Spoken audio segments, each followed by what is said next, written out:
Praise the Lord. இயேசுவின் ரத்தம் ஜெயம். தினமும் இயேசு நிகழ்ச்சிக்கு உங்களை கர்த்தராகிய இயேசு கிறிஸ்துவின் நாமத்தில் வரவேற்கிறேன். செய்தியின் தலைப்பு: கர்த்தர் சந்தர்ப்பங்களை நழுவ விடுவதே இல்லை. ஆதார வசனம் பிரசங்கி 3:11. அவர் சகலத்தையும் அதனதன் காலத்திலே நேர்த்தியாக செய்திருக்கிறார். கர்த்தரின் நேரத்திற்கு காத்திருக்கும் கண்மணிகளே, கர்த்தர் எல்லாவற்றையும் அதனதன் காலத்தில் செய்யாதிருந்திருந்தால் நாம் இன்று இந்த செய்தியை கேட்க வாய்ப்பில்லை. சரியான நேரத்தில் நமக்கு மனம் திரும்புதலை கொடுத்து பாவ அறிக்கை செய்ய வைத்து, இயேசுவின் பாடுகளை, மரணத்தை, உயிர்த்தெழுதலை விசுவாசிக்க வைத்து, அறிக்கை செய்ய வைத்து, ரட்சித்து தம் செட்டைக்குள் வைத்து கொண்டார். இதையே சரியான நேரத்தில் செய்தவர் மற்ற எல்லாவற்றையும் செய்வதற்கு அவருக்கு எந்த தடங்களும் இல்லை, கடினமும் இல்லை. நான் என் 2 பெண் பிள்ளைகளையும் அழித்து என்னையும் மாய்த்து கொள்ள முயன்றபோது அந்த நேரத்தில், சரியான நேரத்தில் அவர் தலையிட்டிருக்காவிட்டால் என் குடும்பம் இல்லை, தினமும் இதன் மூலம் உங்களை சந்திக்கும் வாய்ப்பும் இல்லை, உங்களை நேசித்து ஜெபிக்கும் வாய்ப்பும் இருந்திருக்காது. உங்களுக்கும் அப்படியே சரியான நேரத்தில் அழிவை தடுக்கிறார்.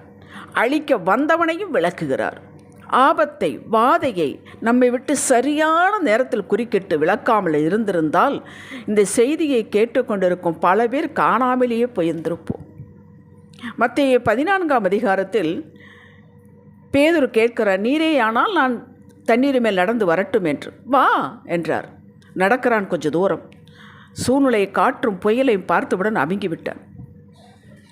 உடனே கத்துகிறான், என்னை காப்பாற்றும் என்று.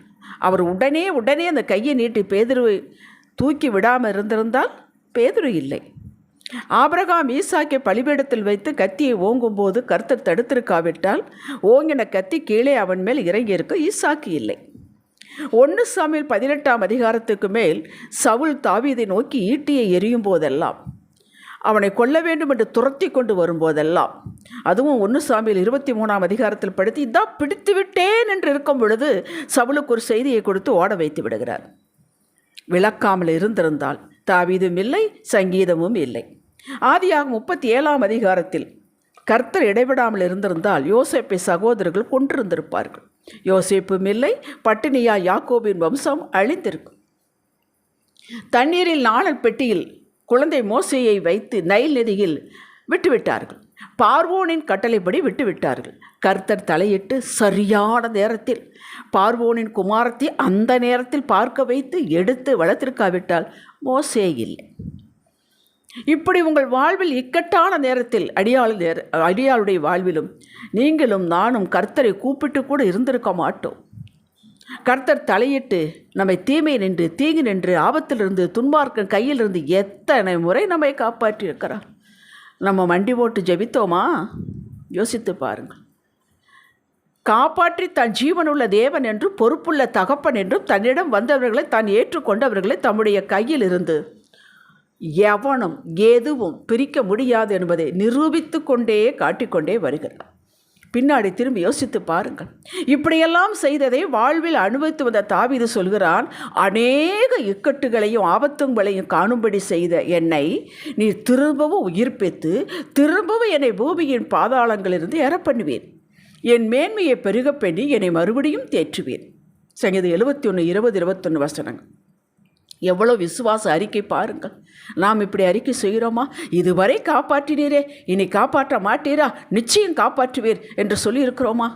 சங்கீதம் 124:3 அவர்கள் கோபம், அதாவது நம்மை பகைக்கருடைய கோபம் நம்மேல் எரிகையில் நம்மை உயிரோடே விழுங்கியிருப்பார்கள். கர்த்தர் தலையிட்டதனால் சரியான நேரத்தில் வேடனுடைய கண்ணிக்கு தப்பின குருவியைப் போல் நம்முடைய ஆத்துமா தப்பிற்று. கண்ணி தெரித்தது, நாம் தப்பினோம். இதுதான் உண்மை. இப்படி நம்ம எல்லா இக்கட்டிலிருந்து தப்பிக்க வைத்து காப்பாற்றி வருகிறதுக்கு ஒரு நோக்கம் உண்டு. மோசேயை தப்பிக்க வைத்து ஒரு பெரிய விடுதலையை அவன் மூலம் செய்தார் இஸ்ரவேல் மக்களுக்கும்.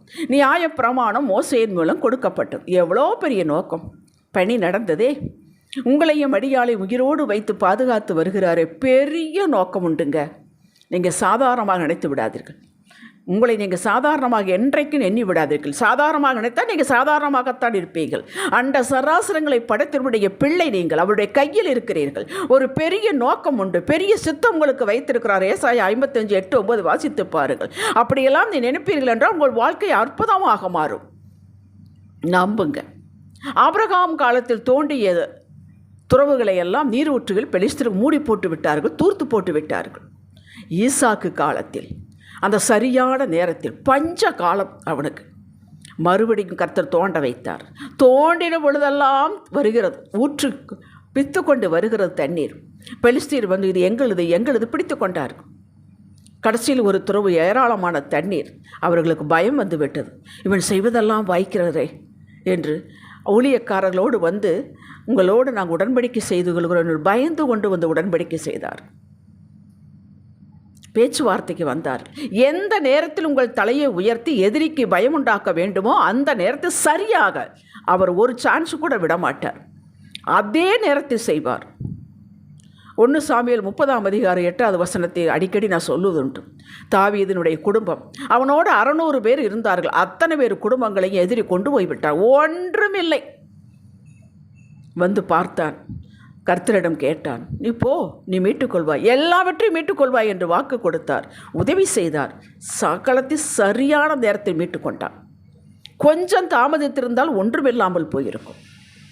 அத்தனை பரிவானங்களையும் மீட்டு கொடுத்தார்.